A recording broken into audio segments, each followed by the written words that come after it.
नमस्कार साथियों। आज मैं आपको scientific method of talent refinement प्रतिभा मेधा संवर्धन की कुछ वैज्ञानिक विधियां आपके बीच बताने जा रहा हूं। आप अपने अंदर प्रतिभा, आप अपने अंदर मेधा, बौद्धिक शक्ति को कैसे, टैलेंट को कैसे विकसित कर सकते हैं और यह क्यों जरूरी है। साथियों, आज देश एवं समाज की परिस्थितियां बहुत बदल गई है। आप पर पढ़ाई का बहुत दबाव है। हम सभी के ऊपर पढ़ाई का बहुत ज़्यादा दबाव है। आपके माता पिता और शिक्षक आपसे बहुत बड़ी अपेक्षाएं रखते हैं। सभी के माता पिता रखते हैं।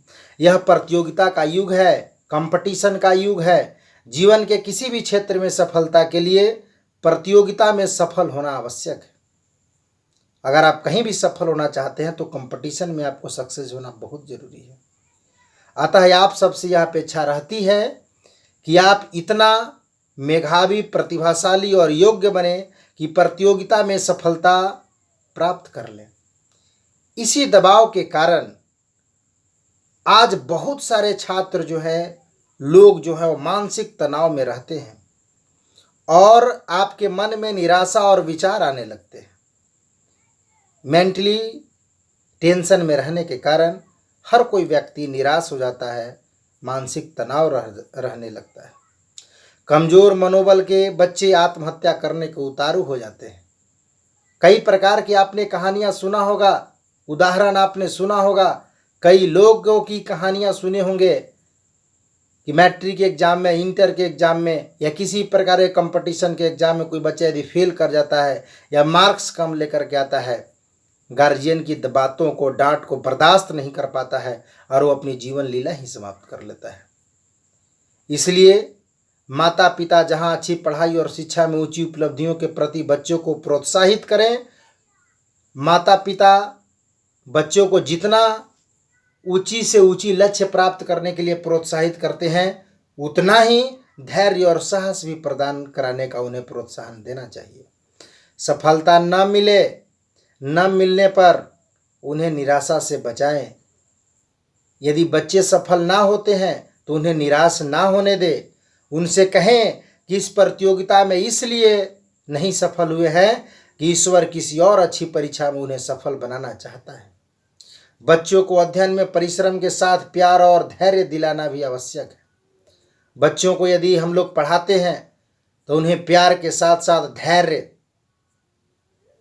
का भी भरोसा दिलाना बहुत जरूरी है।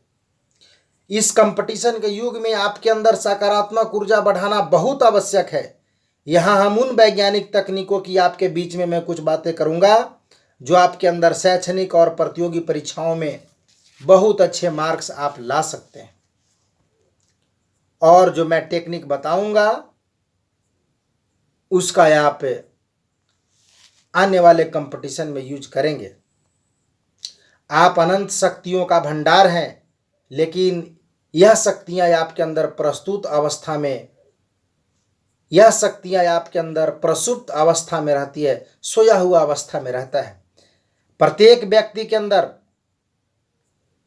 शक्ति का एक असीमित भंडार है, लेकिन वह शक्ति को पहचानने की आवश्यकता है। वह शक्ति सोया हुआ रहता है, लेकिन कुछ टेक्निक का उपयोग करके हम उन सोए हुए पावर को जगा करके अपने लाइफ में सफल हो सकते हैं। जैसे यदि किसी को पहलवान बनाना हो तो उसके लिए भोजन में घी, दूध, मेवा भरपूर हो, व्यायाम की भरपूर व्यवस्था होनी चाहिए, कुश्ती के दाव और पेच सिखाने की सुविधा हो, उसे ही पहलवान बनाया जा सकता है। इसी प्रकार आप बहुत प्रतिभाशाली और मेधावी बनने के लिए कुछ व्यायाम, भोजन तथा एक निश्चित जीवनचर्या का पालन करते हुए कुछ सरल प्रयोग करके उपलब्धियां हाथों में प्राप्त कर सकते हैं। इसमें तनिक भी संदेह नहीं है कि आप यदि हमारी बातों को अगर समझ लेंगे तो आप प्रतिभाशाली नहीं बन सकते और आपको लक्ष्य की प्राप्ति नहीं होती है।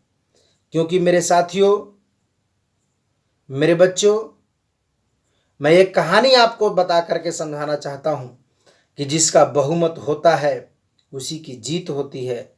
बहती गंगा में यदि थोड़ा मैला पानी पड़ जाए तो उसकी गंदगी प्रभावशाली न होगी। बहती गंगा में यदि थोड़ा मैला गंदा पानी यदि पड़ जाता है तो उस गंगा की गंदगी से वह नदी प्रभावित नहीं होती है। लेकिन यदि गंदे नाले में थोड़ा गंगाजल डाला जाए तो उसे पवित्र नहीं बनाया जा सकता है। इसी प्रकार यदि मन में अधिक समय तक बुरे विचार भरे रहेंगे तो थोड़ी देर थोड़े से अच्छे विचार और स्थान से काम नहीं चलेगा। उचित यही है कि हमारा अधिकांश समय इस प्रकार बीते जिससे उच्च भावनाएं की मनोभूमि में विचरण करती रहे। मतलब कहने का क्या हुआ कि यदि गंगा में अगर थोड़ा सा मैला पानी यदि डाला जाए तो गंगा प्रदूषित नहीं होगा। लेकिन और दूसरी चीज, अगर गंदे नाले में यदि गंगा की पवित्र पानी यदि डाला जाता है तो उस गंदे नाले को पवित्र नहीं किया जा सकता। उसी प्रकार यदि मन में अधिक देर तक गंदा विचार चलता है तो कुछ समय तक आप सोचेंगे कि थोड़ा विचार, अच्छे विचार हम ग्रहण करें, तो आपके अंदर अच्छा विचार नहीं रहेगा। और आपके अंदर अगर हमेशा अच्छा विचार रहता है तो कोई छोटा सा बुरा विचार आपको गंदा नहीं कर सकता है। इसलिए अधिक से अधिक समयों तक हम सभी को यह प्रयास करना चाहिए कि हम अपने मन को अधिक से अधिक तक पॉजिटिव रखें, सकारात्मक रखें, ताकि इस पर नकारात्मक विचार का प्रभाव न पड़े। धन्यवाद।